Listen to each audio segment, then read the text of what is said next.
howdy y'all, this is Clay. And I'm Lloyd. And this is Iron Sharpening Iron with the Kahler boys. You may notice that that's not our normal backdrop, big white wall.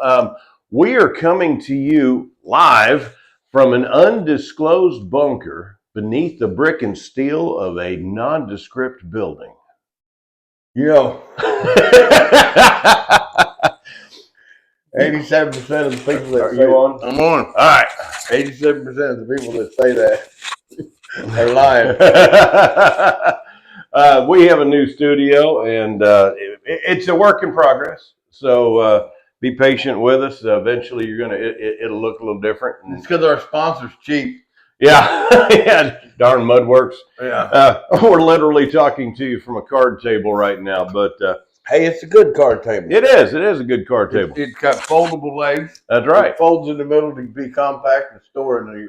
And Conveniently, it's square, so you can actually play cards on it.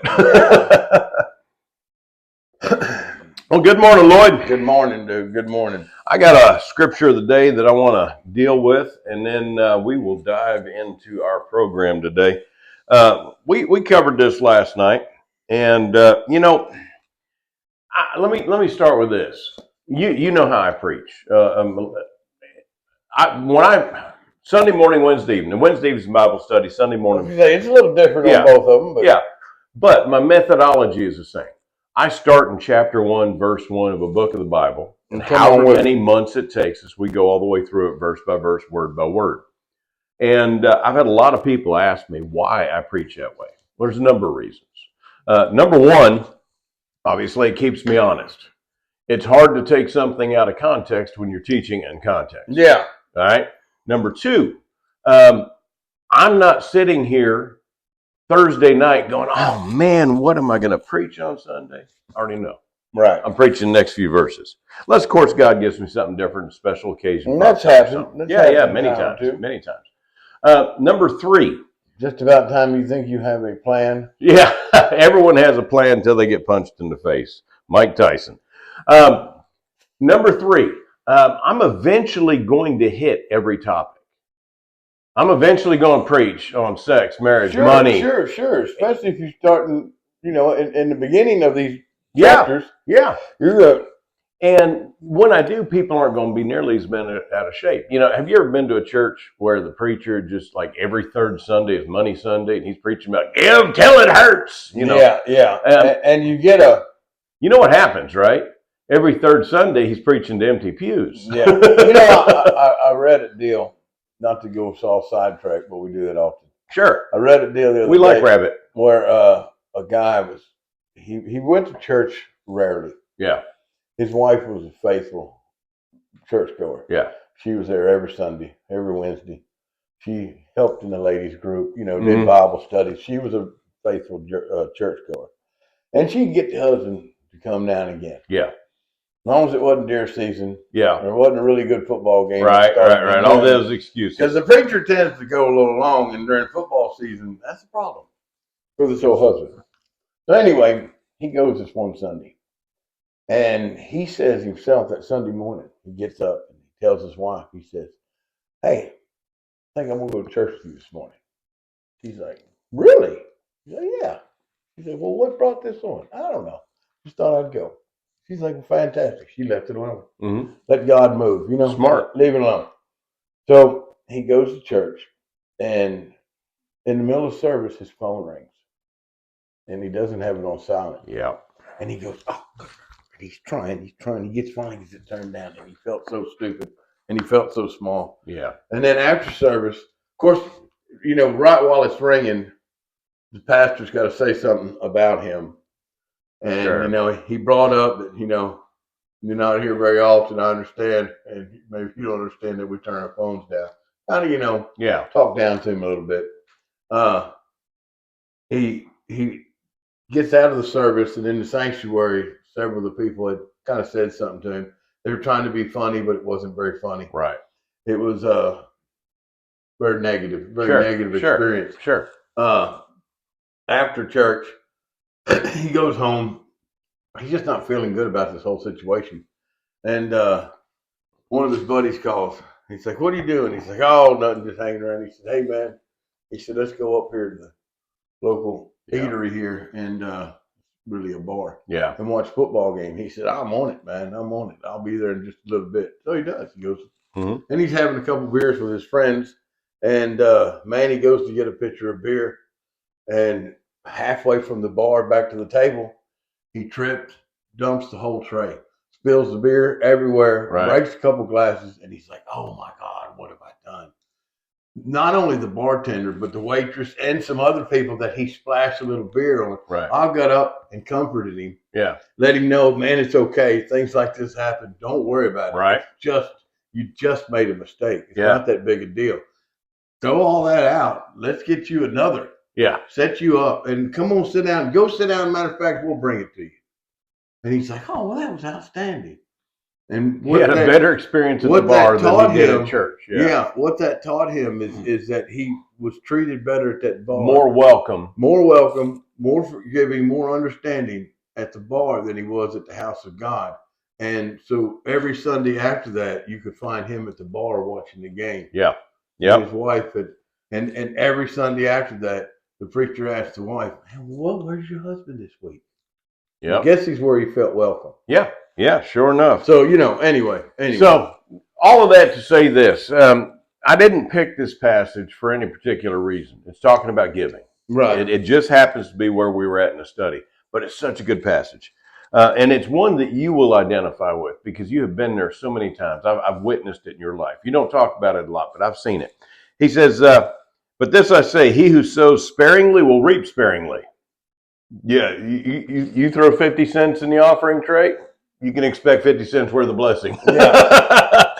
He who sows sparingly will reap blessingly. He who sows bountifully will reap bountifully. So let each one give as he purposes in his heart. I like that. Mm-hmm. Not grudgingly or of necessity, for God loves a cheerful giver. Amen. And God is able to make all grace abound towards you, that you, always having all sufficiency in all things, may have an abundance for every good work. God calls us to give. He calls us to be a blessing to others. Yes. And this isn't just in giving. This is in everything in your Christian walk. I give you 100% guarantee. That's very seldom I can say that. Here it is, though. 100% guarantee. Every time you are obedient to what God tells you to do, He's going to bless you. Oh, absolutely. Period. Absolutely. Period. And 100% agree with you. That's rare, too. Yeah. And you and I, we've had this conversation before. It's funny. Again, we don't brag to one another about what we've done, but we testify to one another silently, and usually just between us. There are times that God will lay it on my heart to do something that's extravagant. Right. More than I can probably afford to do. Yeah. Buy a meal for a family in a restaurant, or something like that. And we've talked about this, and there's this phenomenon that's just, it only applies to this. Let's say, hypothetically, God whispers into my soul, give that man $200. I've had that. I know. And I give that man that $200. And I walk away, and over the next week, I don't miss that $200. Nope, not even a little bit. No, it's like it. You live you're on a high too. You're on. Oh yeah, absolutely. You have the blessing. Yeah, the spirit uplift. It's just uplifting. And like you said, you don't get it anywhere else. Yeah. If I go to Academy and I spend $200, you miss it. I miss that $200 about midweek. Yeah, I pull up to the gas pump. I'm like, man. You almost have that buyer's remorse. Yeah. Anytime you do but never when God speaks to your soul and says, do this, never one time have I ever looked back grudgingly and said, man, I could really use that 200 right now. Right. Because God fills that gap. Yep. It's amazing how that works. It makes a way. Absolutely. Every single time. Every single time, man. It makes a way. Hey, you remember Beetlejuice? The movie? Yeah. Michael Keaton? Yeah. Did you hear about him? No. He said in an Instagram post that Trump and Elon Musk supporters are stupid. You know what? You know what I'm hearing? I don't recall ever asking Beetlejuice for political advice. I don't give out, as Judge Judy would say, I don't give a furry rat's patoot what he believes or No. And you know what? I don't think when I leave here, I'll even think about that. No.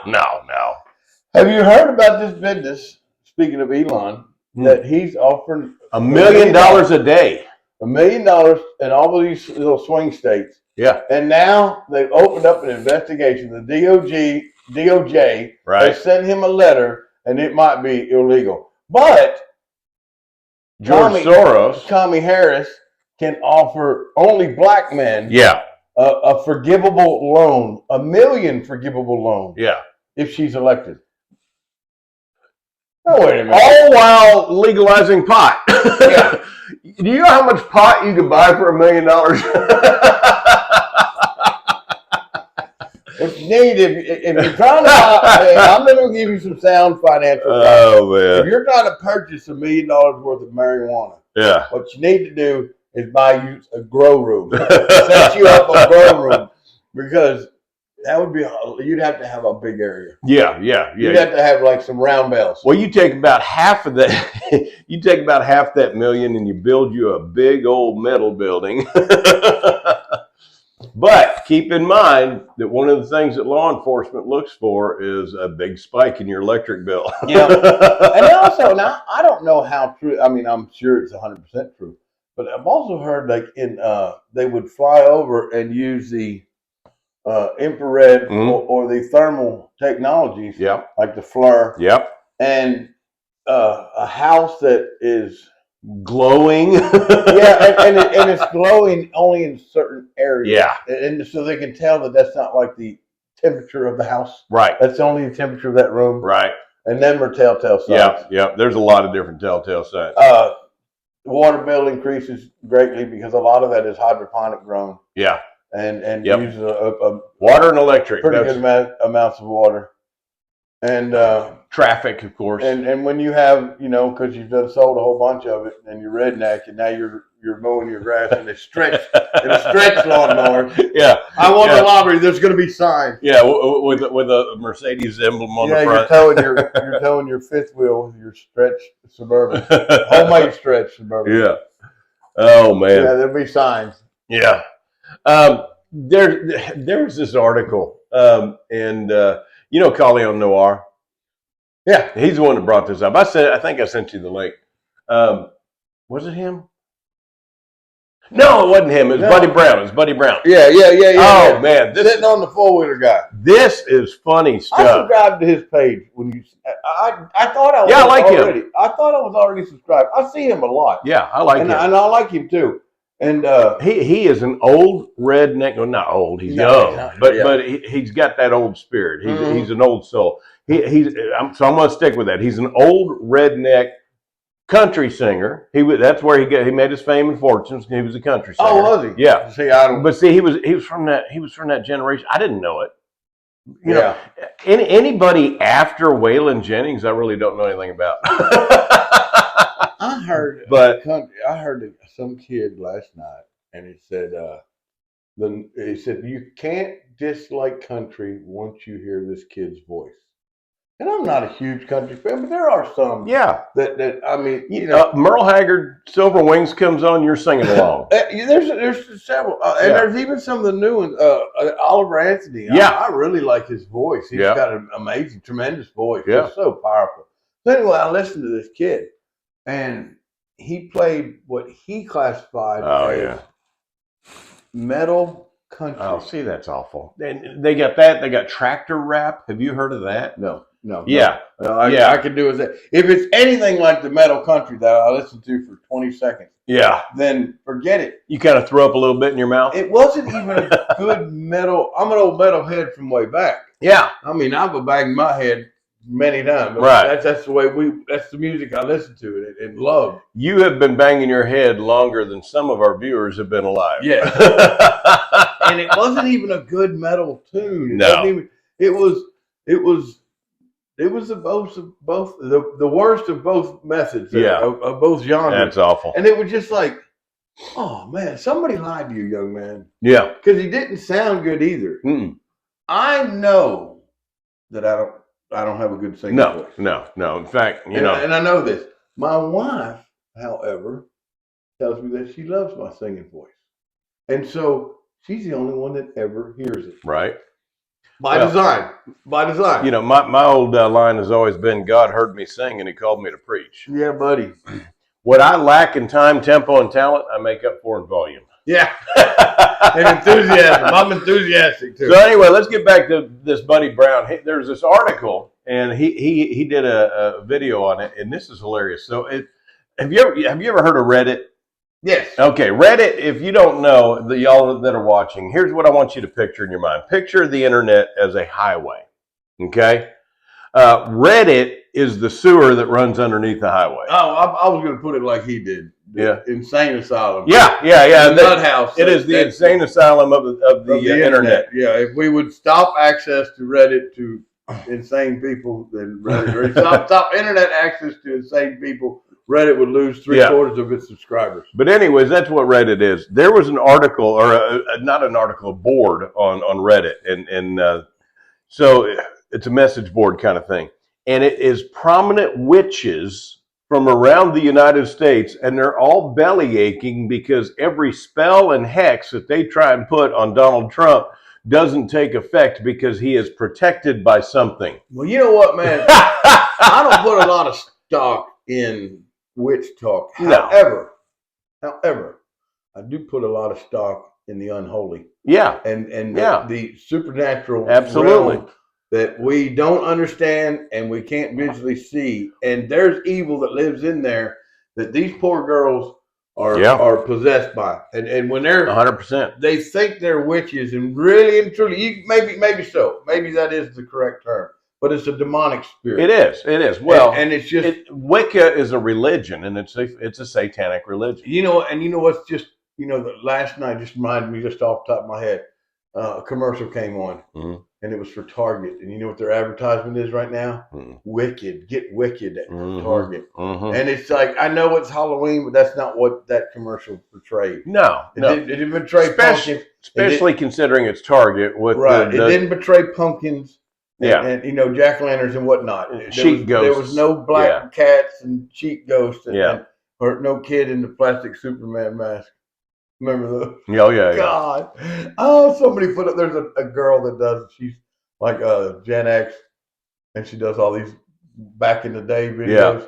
And she said, "All right, you guys she said, I've seen a couple videos where you're dressing up like people from the '80s. Yeah, and they show this girl in like a rainbow-looking skirt. And the tutu kind of thing. Yeah, got the yoga clothes. She said, we did not look like that. Then she showed a picture of all the little kids that had that paper mask or that plastic mask with that flammable cape on.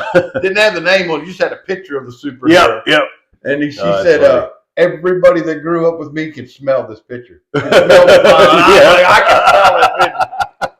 And you couldn't wait to get down to Gibson's Discount Center and pick out your costume, your disposable plastic costume. Oh man! But I just love the fact that their argument or their complaint was that Donald Trump is protected by something. Well, I'm gonna tell you what, 2 millimeters. Yeah, is not very far. No, it is not. It is not. And at the exact moment that he needed to, his head turned. Precise millisecond. Yes, his head turned and caused that bullet to miss his brain cavity by 2 millimeters. Yeah. I'd say that's protected. Oh, yeah. I'd say, and then the attempts after that, too. Let's take it a step further. All right. So during that time, we heard, that's when we heard that Iran had a hit out on Donald Trump. Yeah. They want him dead.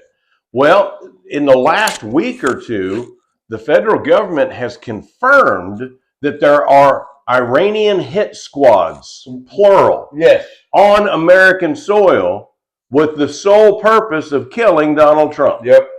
Well, they don't want a strong leader in the United States. No, of course not. Why would you? No. Why would you want if you were having a dispute with your neighbor, you would want a spineless neighbor. You would want a neighbor that you could bully. Let's go back 6 years, 5 years before COVID.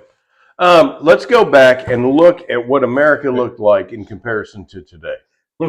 When he told the Taliban leader, Yeah. if one hair on one American soldier gets harmed, I'm going to kill you. And then he showed him a picture Gave of his him a house. picture of his house. Sad like that. The interpreter's like, he's like, tell him exactly what I said. Tell him. Yeah. Well, and you look and at then got up like top gangster of the and world walked out. and walked out. Here's your photo. See you soon. Yeah. Not another American soldier was harmed. No. As a matter of fact, Taliban were protecting American soldiers at that point. Yeah, they was like, this ain't happening. Yeah. So you look at Iran during that time. Iran was broke. They were broke. They had no money. Yeah. And there were no proxy groups out there doing anything. Because they had no funding. Sleepy, creepy Joe Biden comes in. He immediately stops enforcing the sanctions, allows Iran to start selling oil to China. Then pays them. I read an article about that, and their oil sales went up 400% after Biden took office. 400%. Then the pallets of money that we gave them in exchange for some hostages. Then on top of that, it's only going to be used for humanitarian aid. Yeah. Well, and now we're sending them a monthly stipend for humanitarian relief. Yeah. And the humanitarian relief, from the point of view of Iran, is we're going to send the Houthis and Hezbollah and Hamas in to destroy Israel. That's humanitarian. Yeah. And so, yeah, of course, Iran doesn't want Trump back, because they'll be flat broke again, and they'll be in a bind. They'll be in a bind. Will weaken their hold on that part of the region like he did before. I think even more so. Oh, sure, because he won't be worried about a second term. Well, and he also he's seeing what they've done in his absence. Yeah, and if it was me, I'd be like, oh, you want to, what's that? I'm trying to be. FAFO. Yeah, there we go. Fool around and find out. There we go. Yeah. I think it would be, like I said, the pressure would be increased. Absolutely. Quite a bit. But he has things to fix. He can't come in. If I came in, we'll say that I bought your church. Yeah. And I came in and everything worked perfect. Mm-hmm. There was nothing to fix. Yeah. I wouldn't have to do anything. Right. I just come in and there I'd be. I'd just be the new owner of the church. Yeah. If I had to come in and fix things, I'd have to come in and hit the ground running. Yep. And be getting after it because the water's leaking, the roof's leaking, the electric can't keep the breakers on, the stove needs replacing, the toilets are all backed up. There's 10,000 things wrong because the last guy didn't. Just so y'all know, he's not describing the condition of our church. No, not at all. But just because the last guy didn't know what he was doing and didn't do it right, I've got so much to do. Yeah. And that's what he's going to be facing. That's what he's going to walk into. So much to do. Yeah. So much to do. I mean, look at our border. Look at who he's going to surround himself with. Oh. Dude, Tulsi Gabbard came out in a Trump rally and said, I am now a Republican. No, I've seen that when she was Charlie Kirk. Yeah. Yes. Dude, she went from being a Democratic candidate for president. She left the Democrat Party, became an independent. Now she is a Republican, and she's going to be a part of the of his cabinet, I guarantee you. Oh, yeah. And you look at the people he's surrounding himself. You got Robert Kennedy, you got Tulsi Gabbard, you got Elon Musk. There's no telling who else he's got waiting in the wings. And you know what it's going to be a powerhouse. He has no lobbyist or bureaucrat helping him decide who goes on his staff. And that is unheard of in American politics. In fact, he has completely cut off the Heritage Foundation, which, by the way, there's nothing wrong with the Heritage Foundation. They're conservatives. What they did was they overstepped. They came out with that Project 2025. By the way, they fired the dude that wrote that. I got questions about that. Well, I mean, I know since 2014, Obama repealed that law that allows lying, propaganda to be spread to the American people through media and politicians. Sure. And then you get to think, why would you want that? Well, there's only one reason: it's so you can participate in that kind of action. Sure. But is it not at least a defamation of character situation where he's they're promoting the CNN. All right. And so many others are promoting that Donald Trump's behind the 2020. Right. And it's factual lie. He's came out. Okay, but let's go through a list. Suckers and losers, factual lie. Very good people on both sides. Yeah, factual lie. And they constantly repeat these things. And it's been constantly now all of a sudden found false. But now all of a sudden they're saying if Donald Trump is reelected, he is going to use the military to round up and imprison his political opponents. Yet everything they say he's going to do, they're doing. Because they've already issued. They raided his house with the FBI. Well, then they've already issued a use of authorized force, a lethal force against the American people with the military. They did that last week. Yeah, in the event of riots or whatever. Yeah. It's like I don't know. After they steal the election. Yeah. If there is one. Still not sure about that. Hey, I did go vote. My sticker still on there? Yep. I went and voted. Oh, I got it too. You had a little adventure. I had a little adventure. Come on with it. I have to first off say that how much I appreciate that woman that tried to stop me. Yeah, because she did it right. She did her due diligence. She thought in her mind that what I was wearing was potentially political. All right, tell the whole story. And so she came. I go in. We live in a small town. I go in to do my early voting, and I walk in, and I'm just kind of looking about the place, and this lovely woman comes up to me, and she says, "Excuse me, sir." She said, "You're going to have to turn your shirt inside out or go change it." I didn't even really realize the shirt I was wearing. You were wearing a shirt that says "Jesus is my savior, Trump is my president." No, that's political. What was it? The one FJB? No. It was just it was the abortion kill shirt. I wear that a lot. Abortion is murder. Abortion is murder. I wear that a lot. Yeah, a whole lot. Oh, I wear that a lot. That is in my. I have a weekly regular rotation. I have a weekly load. Yeah, and I have a in the middle of the week load. That gets put in the middle of the week load. That shirt. You're gonna need it again soon. I wear it 3 times a week. Yeah, I wear it all the time. Yeah, and I get different mixed reactions out of it. Sure. Then some people support it, and some people like killing kids. Yeah.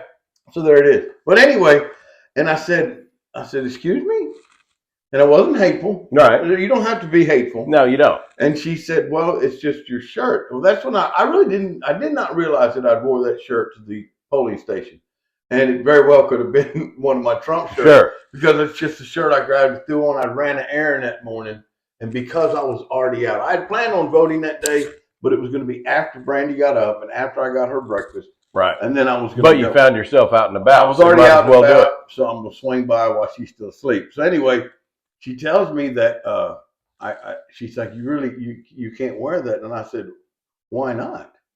I said, I'm not promoting a candidate. Right. I said, I'm simply stating my opinion that I think abortion is murder.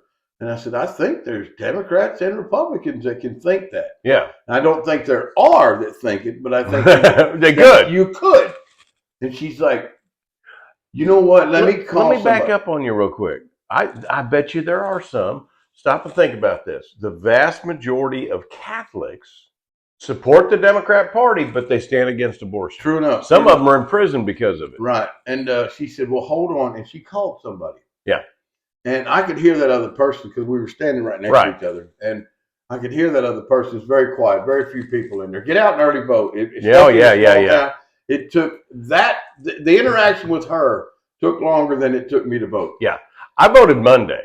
And see, I didn't because I didn't want to vote the very first day. I did. And I just didn't. I didn't want to vote the very first day because I don't like lines. I don't like lots of people. And I did definitely stand in line. I voted at the county courthouse. In Wichita? Yeah. And I did mine here. I stood in line for probably 30 minutes. See, I was voted and I was out. And that line never got shorter. I loved it. I was in and out, and I got to tell you, probably 10 minutes. You finish your story, and then but anyway, so she called somebody, and she tells him, and I can hear that other person say, "Well, what does the shirt say?" Mm-hmm. And she looks at me, and I move my little keys, and I show her. And she said, "It's got a picture of a baby." She called it a baby, which made me smile. Yeah.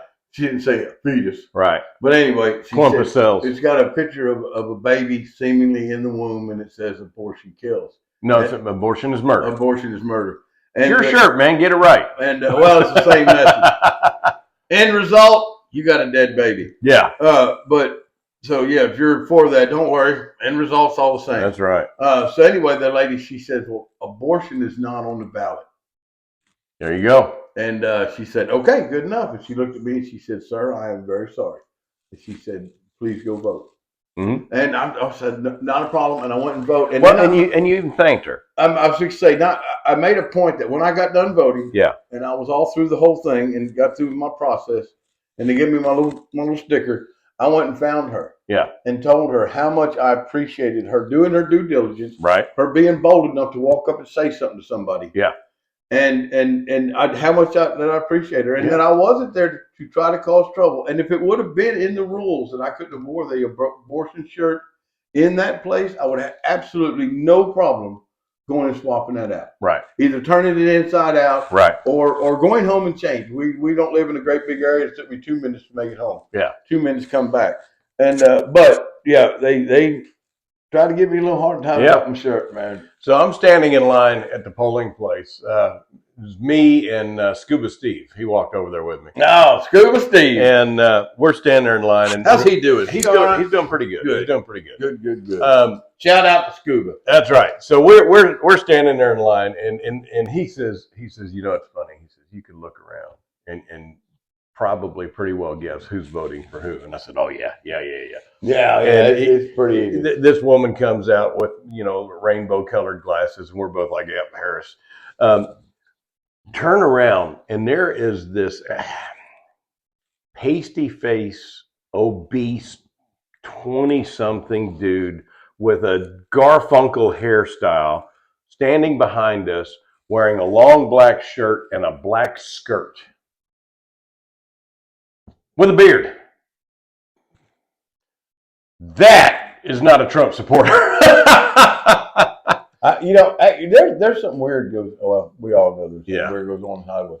But I want you to start looking at something. Okay. I want you to start remembering, because you don't watch a lot of TV. No, I don't. I want you to remember. I want you to remember how many male actors you've seen wearing dresses. I know. I have seen that. And you know what it is? It's part of the Hollywood cult. You have to. They show up at like the Golden Globes and stuff like that. You have to. Yeah. It's required. You listen to Cat Williams, dude. Everybody thought Cat Williams was crazy and on crack. He's never been arrested for crack. He's never done drugs. Right. He's never tested positive. Cat Williams plays the role of a pimp, but he's never been one. Of stupidity. He's got a higher IQ than Albert Einstein. He is a very smart man. And he shows up and he talks like he's from the hood. Yeah. And he this, that, and this. I don't know. I don't want to kind of try to mock him. No. But you would not think he's very intelligent. Then he just starts like stating facts, and he's got such knowledge and memory because he's never cooked his brains with dough. Right. He's cooked it with knowledge. Yeah. He's read and read, and he's also turned down the Diddy million. Yeah. He said, no. He said, not this boy. No. He said, this boy, I'm gonna mock him a minute. He said, this boy is still all clear back there. So I'm 50 million poorer. He said, and you know what? Next week, I'm still going to be 50 million poorer. Yeah. He said, if I can't earn my money, then I don't get no money. Right. He said, but no. And he said something. And I guarantee you, he's not wallowing in poverty. No.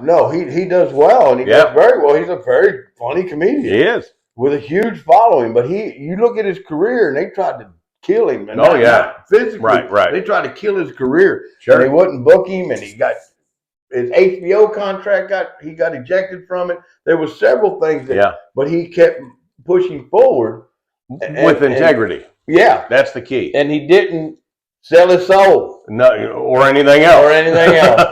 And dude, it's just strange how many when I first saw that interview, I was thinking, because that's what he said. He said, I want y'all to think about how many times you've seen men wearing women's clothes, both in shows and at the award shows and things like that for what seeming like Hollywood stunts. He said, it's not. It's part of, they have to.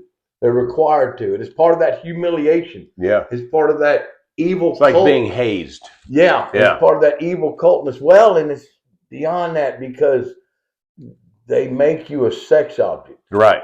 They womanize you. Yeah. They make you Emasculate engage you. They in emasculate homosexual activities. Yeah. That's insane. And the names that he has dropped is like unbelievable. Yeah. Shaquille O'Neal.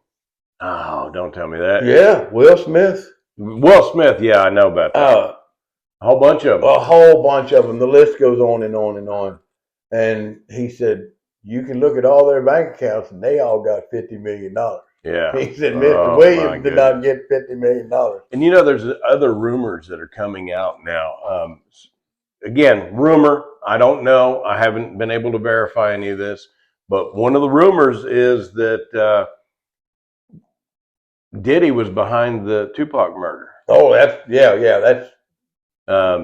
They say that they've got proof. Yeah. We'll see. Yeah. They say that's coming out in this whole Diddy mess.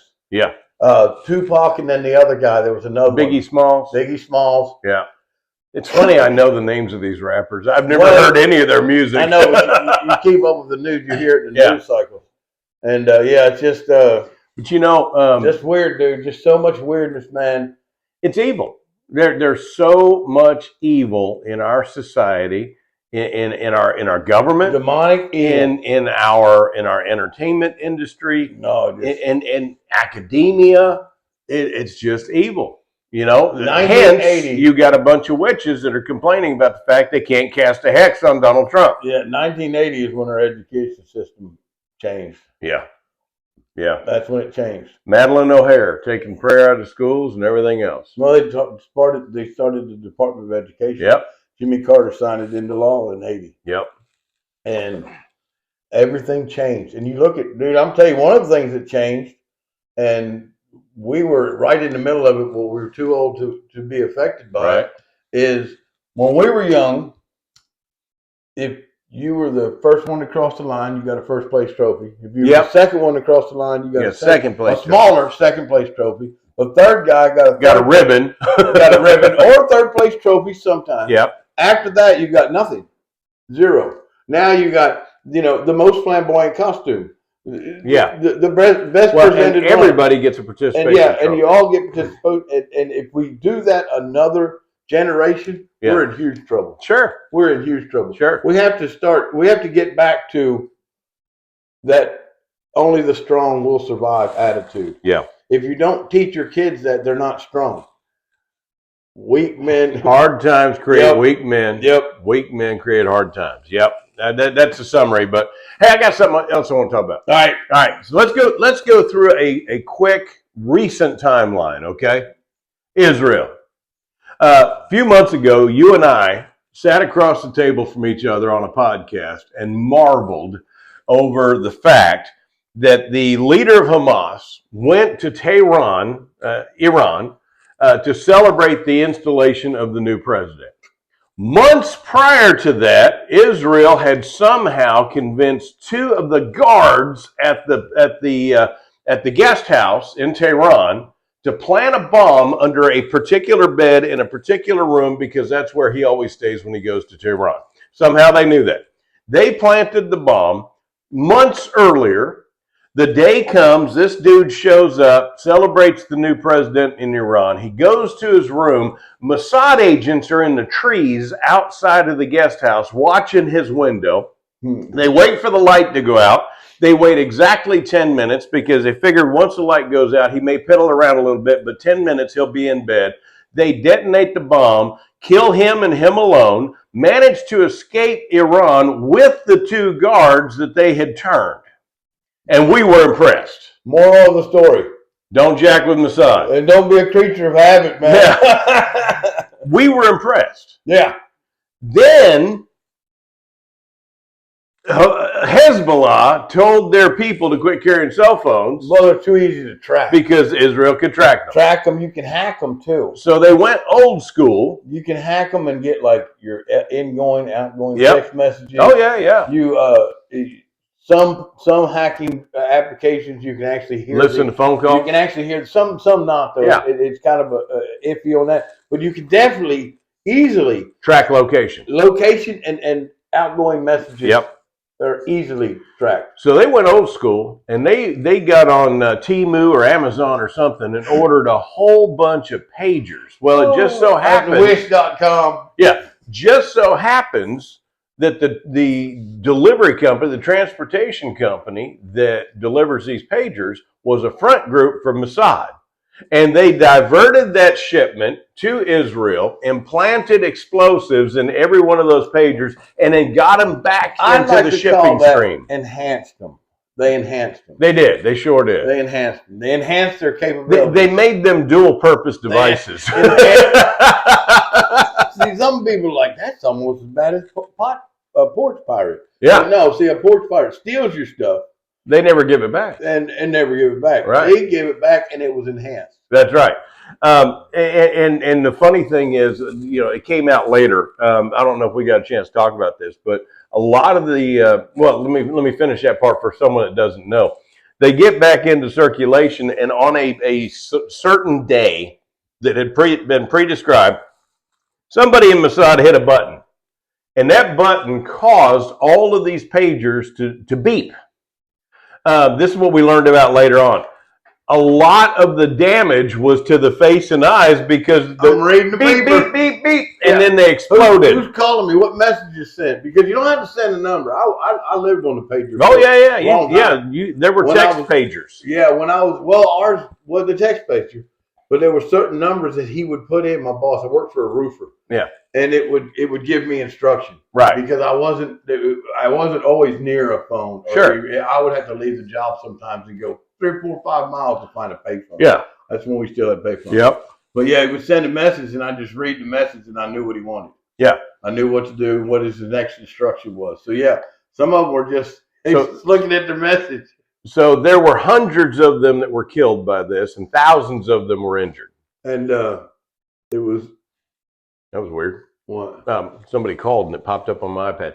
But anyway, so hundreds of people were killed, thousands were injured. Now, obviously, they move a little quicker in Lebanon than we do here because the very next day they were at funerals for their buddies. Okay? And while they were at funerals for their buddies, their walkie-talkies exploded. So we were impressed by the bomb under the bed in Tehran. I was pretty good at planning. Then the pager thing came out, and we were like, holy crap, that made the bomb look like amateur hour. Hey, did you hear what they did this week? No. Mossad blasted social media in Lebanon.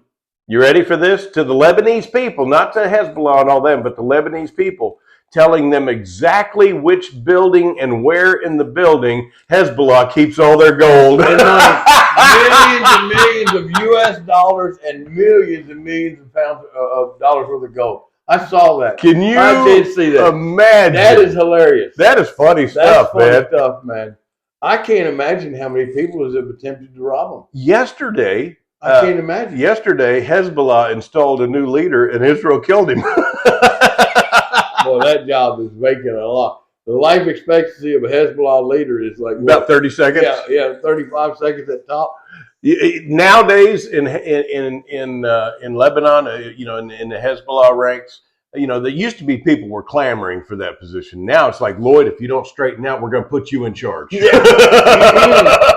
I'm not smart enough, boss. I'm telling you, man. All right, man, I got to bring something up. Come on with it. I'm blown away. A lot of things that happen with the Democratic Party, I'm like, are you kidding me? Right.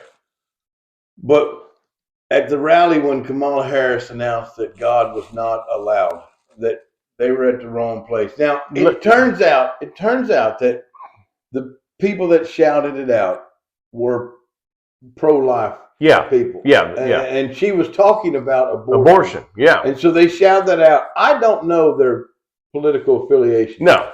I know. I can guess. I can too. But then again, dude, I do know people that vote Democrat that I don't know why, but they do.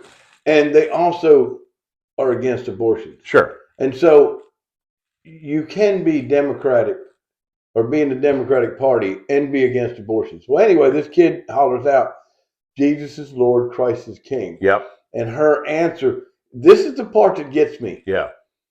Her answer wasn't thought about. No. It was off the cuff. It was an immediate answer. Yeah. That's what your heart says. Yep. That's what was on her mind. Yeah. And she immediately bashed him and said he wasn't welcome here. You're at the wrong rally. The wrong rally. In other words, God's not. We don't have that. We don't have that Jesus stuff up in here. No.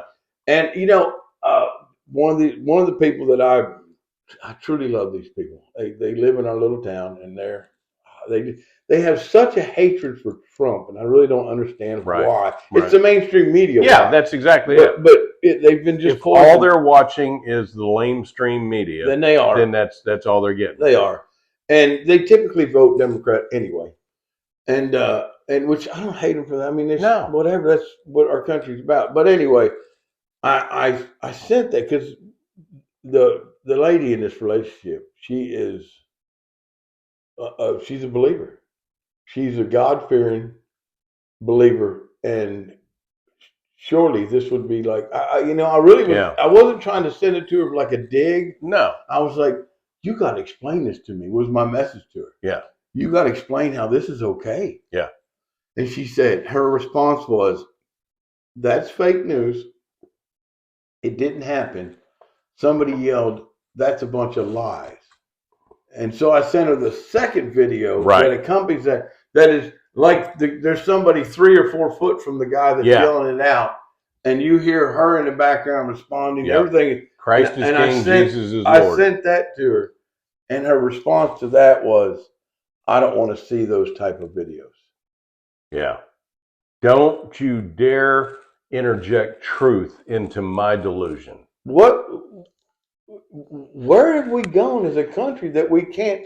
These are not. Let me go biblical on you. I'm beyond blown away by this.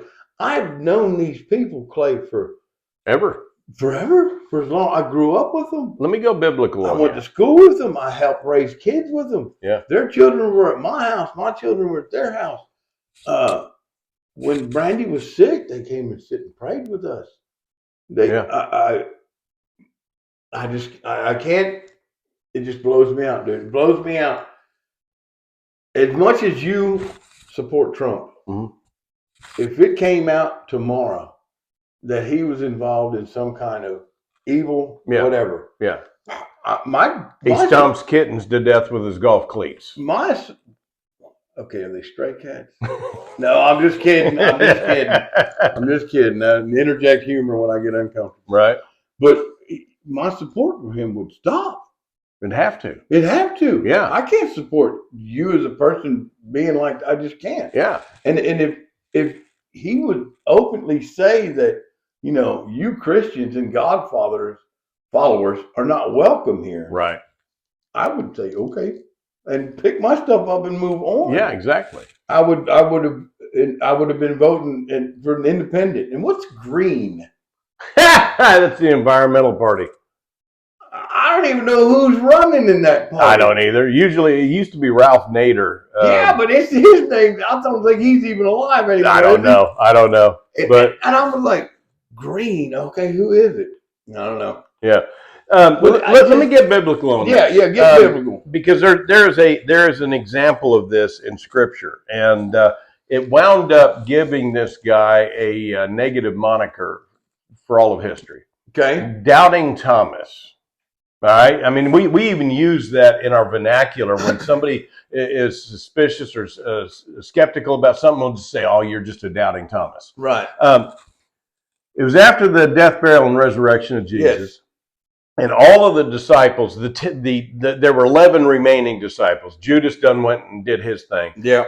10 of them were in this room with the doors locked, the windows locked. Thomas was out doing something. I don't know. He's at Walmart or something. I don't know. And Jesus appeared right in the midst of them and said, "Peace be to you." And they chatted for a while with Jesus, and then he, in the same way that he appeared, he disappeared.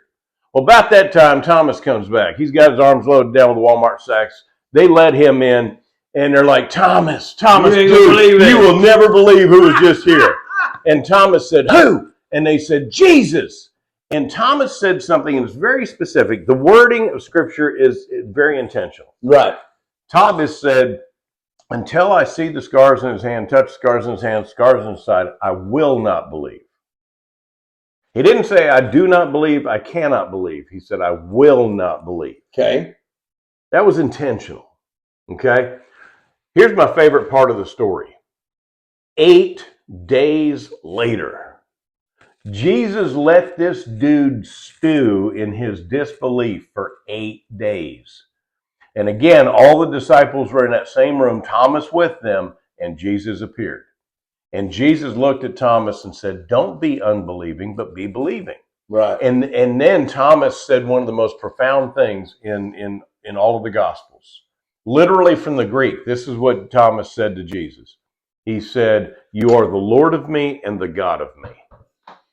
He worshiped him. Right. Now, there was the intentional disbelief. I will not believe. That's what she said to you. Yeah. I don't want to see those kinds of videos because it will force me to face something that I'm not willing to face. And that's sad. It's unbelievable sad because I want the truth. Yeah. No matter how ugly it is. Yeah. If it ruins all your delusion. Yeah. And it would be delusion. Then so be it. Yeah. I'm a better person. Right. There's a guy that's got a song out right now. It's about breaking up, but it fits. The lyrics fit. It says, "I'm a little bit hurt, but I'm a lot more free." Yeah. Dude, I can testify to that. I've been there, done that. I'm a little bit hurt. Yeah. Because my delusion has been blown up. Well, but wow, you're exposed now to the absolute truth. And I mean, I don't know. And then you hear what she did the next day. She went to a church. Yeah. Well, all right, stop. She went a church. Yes, she went to a supposedly house of worship. But then what she did there was equally appalling. Equally, there were people in the church that didn't agree with her, and they spoke out while she was there. And those people got removed from their own church. Yep. It's amazing. She had absolutely amazing. Their church members removed from their church because she was there. Yeah. Well, and you know, what about that famous restaurant where all the patrons are in there eating and the manager comes out and says, all right, everybody, you got to leave. We're closed for a special event. And then they bust in actors to fill the joint up so that she could show up. Well, they use actors everywhere. That's hilarious. These ads are putting out. This is another thing that propaganda just makes me nuts. These ads that you're putting out, Harris Walsh ads. Republicans I'm a Republican. Yeah. And I used to vote. They've been, I mean, the internet do what the internet do. Yeah. And the internet do what the internet do real good. There are only a handful of actual Republicans that I can think of. Liz Cheney. Have you ever seen anything as pathetic as the video of these two women? And it's so funny. They're sitting down. They both have their legs crossed the exact same way in their pantsuits. Liz Cheney, daughter of Dick Cheney. By the way, Dick Cheney too.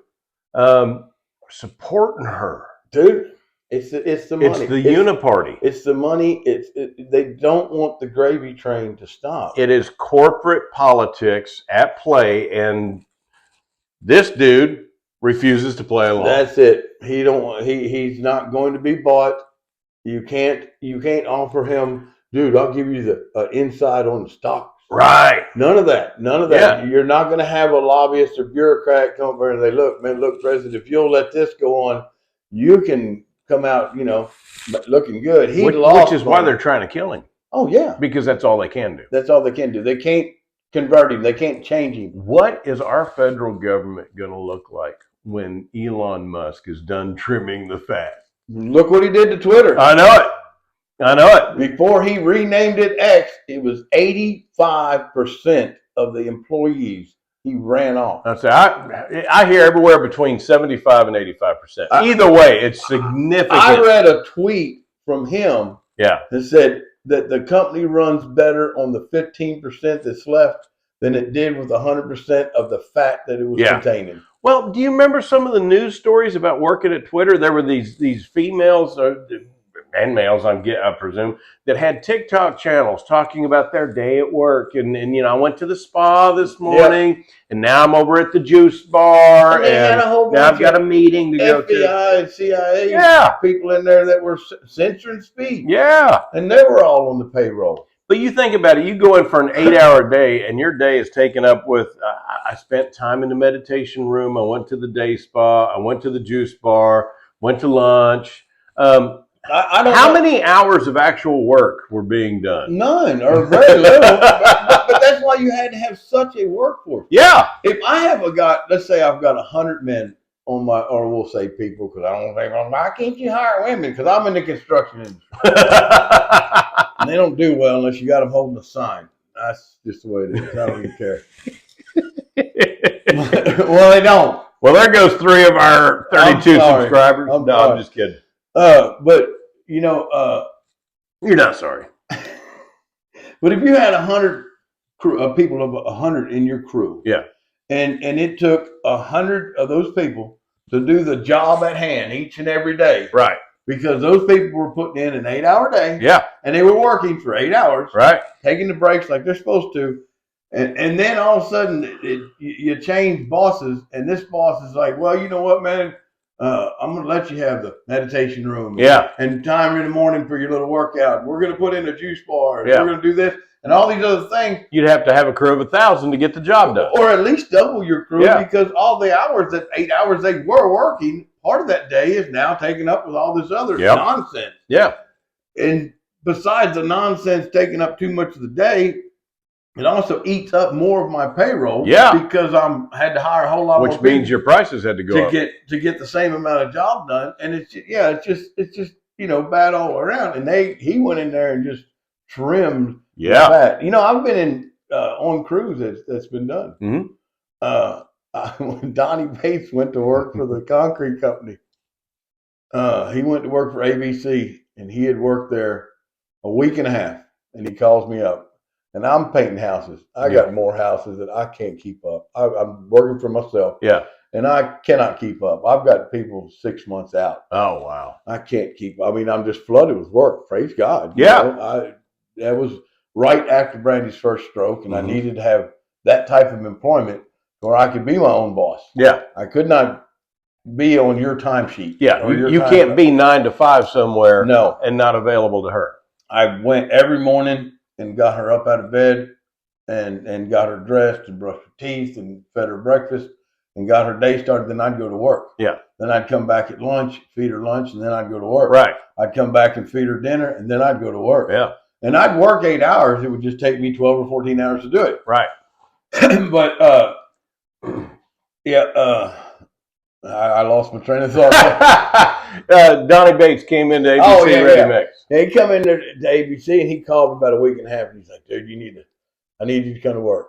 And I'm like, Donnie, I can't. I just can't. I said, man, first off, I said, I've got people that I've promised. Yeah. That, I've got verbal contracts. I said, yeah, I'll be there. And I'll be there on such day. And they're waiting on me. They could have had somebody else paint these houses. Yeah. And they're waiting on me.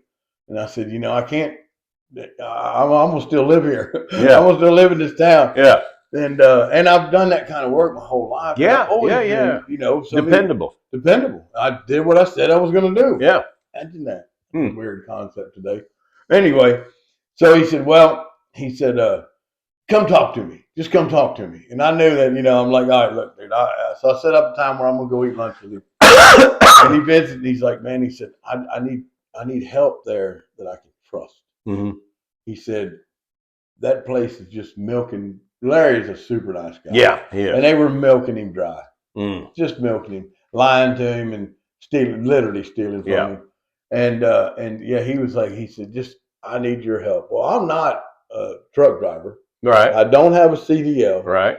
And I don't know a whole lot about the concrete mixing business. Right. Right. I've poured a ton of that stuff. Yeah. And I've formed up a bunch of it. And I had a tie rebar, and I've built miles and miles of bridges and roads. Yeah, I was going to say, down in Austin, that's exactly what you did. Tremendous amount of slabs. Mm-hmm. And I'm familiar with the processes. Yeah. But actually working for a concrete company, I've never done it. Right. So I come waltzing into there, and the first thing he did was he fired all the fat. Nice. They're coming, Lloyd. Yeah, he fired everybody, run everybody off, man. And oh, yeah, I'm gonna have to get this. Yeah, you do. Hello. No.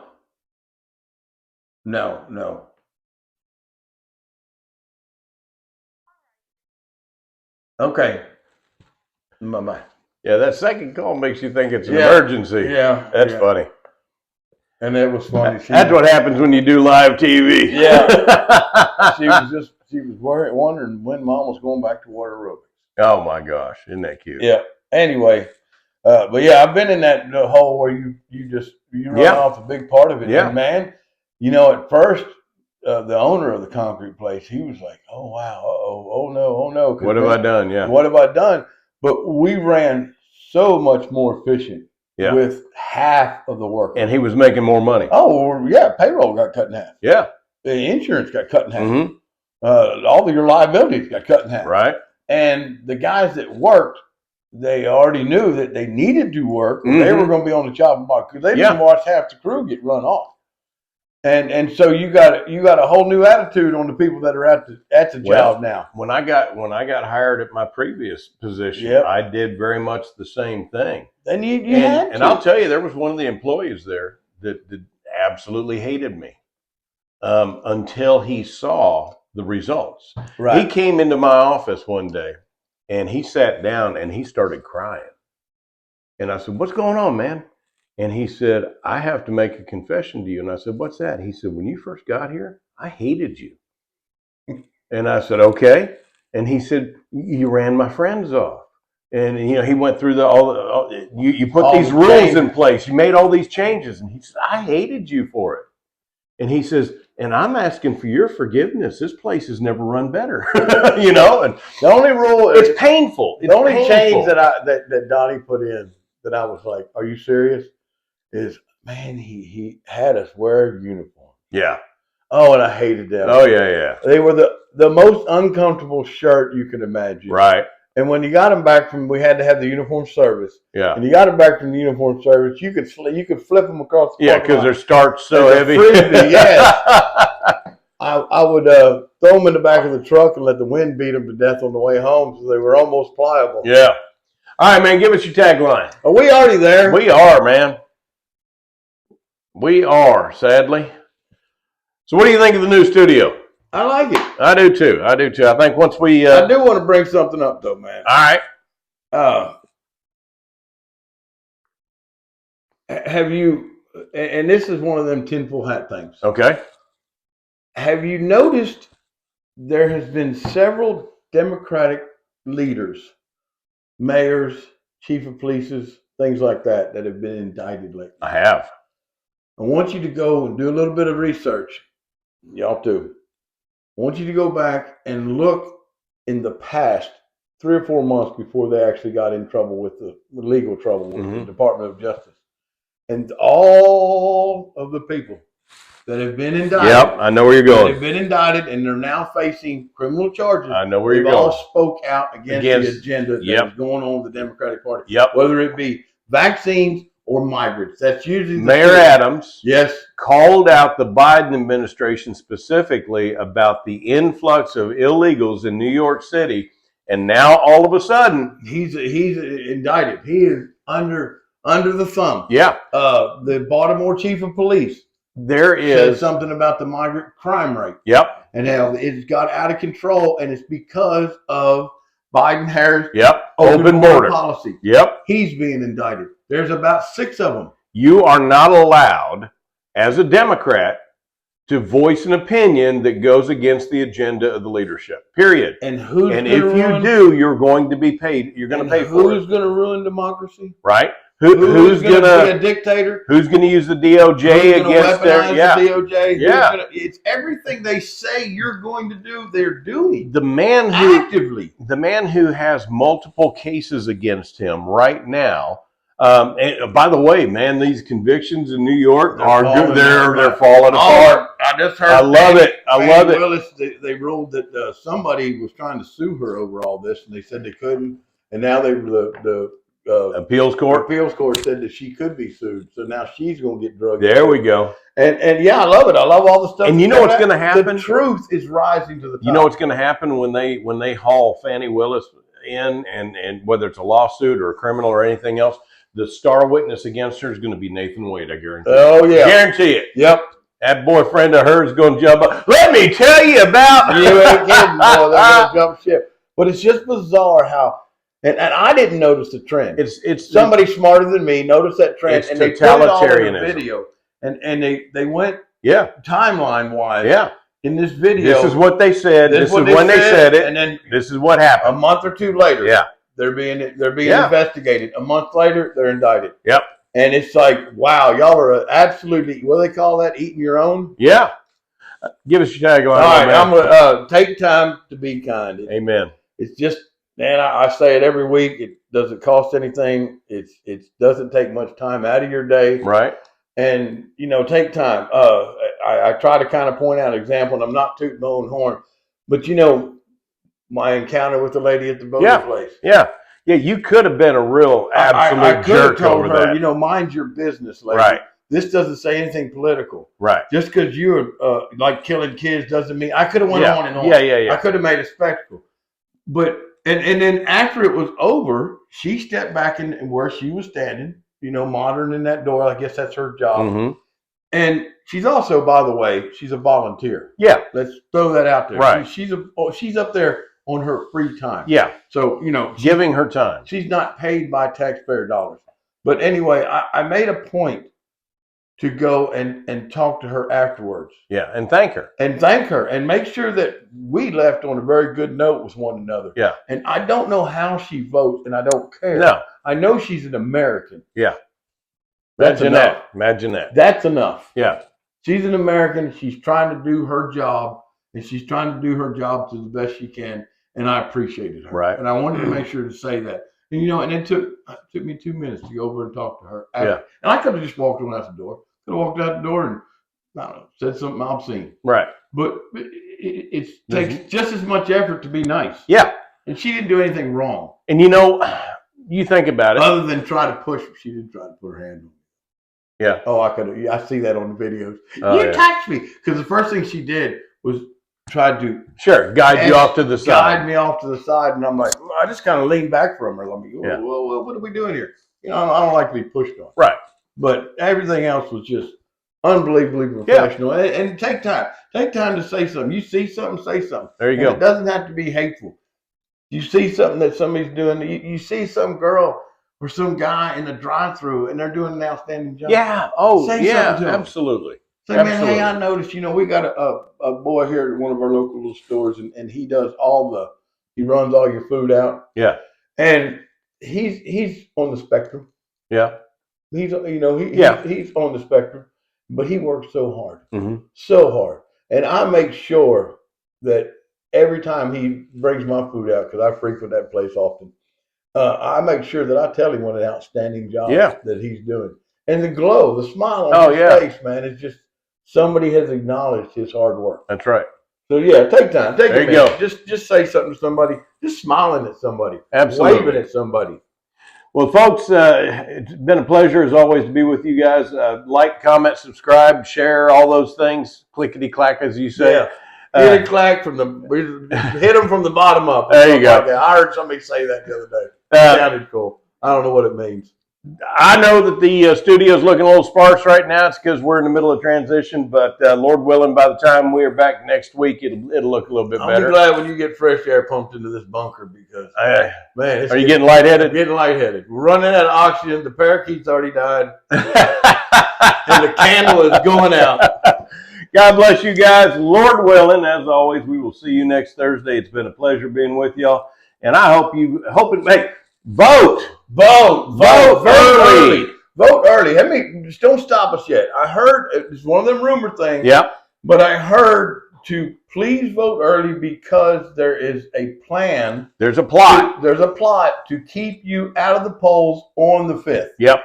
So vote early. Yeah. Vote early. Get out there and knock it out. Well, and we talked about this last week. I know I'm dragging it out, but that's okay. All right. This is important. It's our show. Yeah. Last week. Let me check with the producer. He said it was good. Last week, we talked about this, but it bears repeating. Lee Zeldin ran for the governor of New York State, and he came within that much of winning that election. Yep. And here's what happened.